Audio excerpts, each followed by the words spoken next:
Hey, what's up everyone? This is Anthony from Anthony's Customs, and for this review we are looking at the Marvel Legends Build-A-Figure Nemesis, or Holocaust, which it's not really known by so much anymore just because of the negative connotation of that word. But, well, I guess it's not just a connotation, it's a denotation too. But anyway, it's got a negative vibe about it, so they kind of go by Nemesis now. To me, he's still Holocaust though, so I'll probably call him that throughout the review if I mention the name. This is from one of the most largely disliked waves of Marvel Legends. However, I think he's actually a pretty cool Build-A-Figure. I quite like this guy. He's got some pretty decent articulation, nothing extraordinary, but the sculpt is all unique, and he's got this really nice paint effect over the translucent plastic, so I'm really happy to have this guy, and I think if you don't have him yet, you will be too when you finally get him. Again, there's not a whole lot in particular that's done really well on him, but there's nothing that's bad enough for me to say I don't like it. And then it looks really cool just in general. So let's get into the review. He stands about 7.5 inches to the top of his dome, which is a translucent yellow plastic. Most of the plastic is translucent yellow. This is particularly translucent though, since you're meant to see inside. It does have a hinge. If you'll look here though, I bought this used. Well, it's a Build-A-Figure, so they never come new, but it wasn't in the best condition. This part was broken and glued.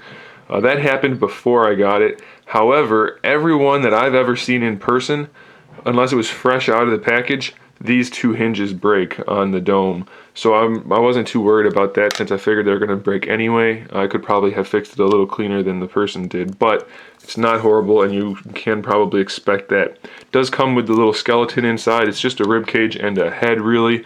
But the sculpt work is decent. It does come out. Mine still has the original rubber bands holding it in place, so I'm going to leave it just like that. But it's a nice effect to have that inside, and it gives it a really cool look.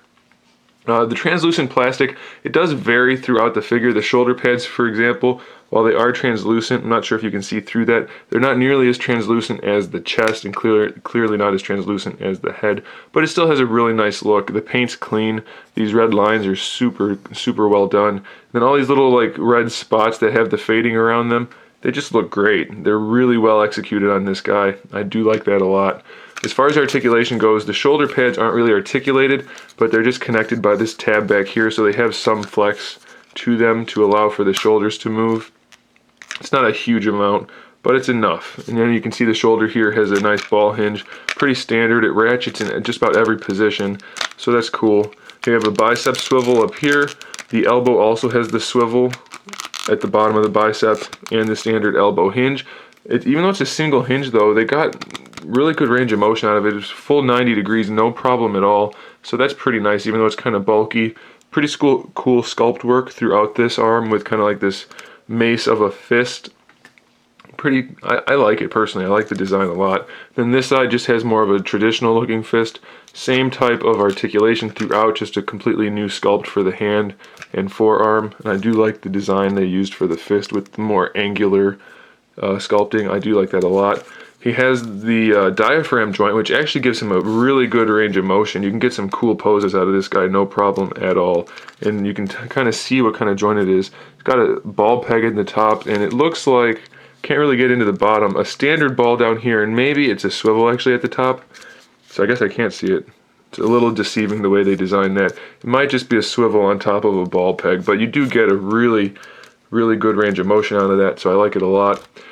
Unfortunately, the hips are wide jointed, so they don't have the easiest range of motion, but they're fairly well hidden, so once you get the leg where you want it, it's not too bad, so I don't mind it all that much. We do have that thigh swivel like I mentioned, and the sculpt is nice though in that it can hide the articulation pretty well once you get it posed. Just like that, it's pretty seamless. I do quite like that. His single jointed knee hinge, but you get 90 degrees out of it, so it's not too bad. And then the ankles have the older Hasbro classic style swivel with a hinge, so there's no ankle rocker at all. But once you get them in a stance, you can kind of balance them pretty well. And even though it's not as aesthetically pleasing as having an ankle rocker, he can stand just fine. And he's probably not going to be in the most dynamic poses anyway, so I wouldn't worry about it all that much. He's going to look very cool on the shelf, no doubt. And for me, I'm kind of a sucker for translucent plastics, and this guy is just done so well that I don't see how anybody could get him and not be pleased with the figure. So I do recommend it 100%. I don't really know what else to say. It's not a bad figure, even though the series gets a lot of flack. So I do recommend it. Thanks for watching, guys. Stay tuned for more figure reviews, custom figures, and other good stuff. And in the meantime, keep collecting.